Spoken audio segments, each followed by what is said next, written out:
तर सगळे आरोपी वाशीच्या हद्दीत गाडी सोडून पळाले होते अशी माहिती धनंजय देशमुखांनी दिली आहे। आरोपींना पकडण्यासाठी पोलीस मागावर होते। धनंजय देशमुखांची ही माहिती, पोलिसांना माहिती हवं होतं जंगलातून बाहेर पडण्याचा मार्ग कोणते।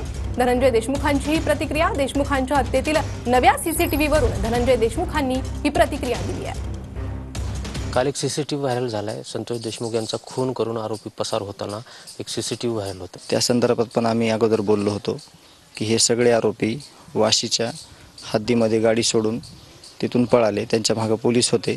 त्या पोलिसांना कमीत कमी हे माहीत पाहिजे होतं की ते कुठलं जंगल आहे, त्या जंगलाचे कोणते मार्ग आहेत बाहेर निघायचे। त्या कमीत कमी रस्त्यावर एवढी पोलीस यंत्रणा असेल तिथं वाशीला किंवा सगळ्या पोलीस स्टेशनला की प्रत्येक जागेवर एक जरी पोलिसांना रेकी करायला ठेवलं असतं तरी हे तिथूनच आरोपी बाहेर गेले नसते।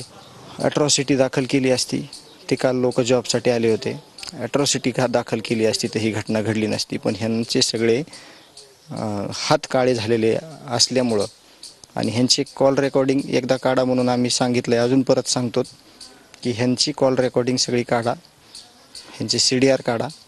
यांनी एक माणूस नाही, सगळा अंधार करून टाकला आहे गावात। जो तपास व्हायला पाहिजे होता प्रॉपर तसा झालेला नाही।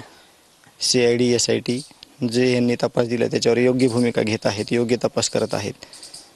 एवढे 100 कॉल PI साहेबाला, PSI साहेबाला कशासाठी हे आरोपीचे येत होते, ह्याचा अभ्यास केला पाहिजे आणि ह्याच्यातून जे घडलंय ते खूप दुर्दैवी आहे।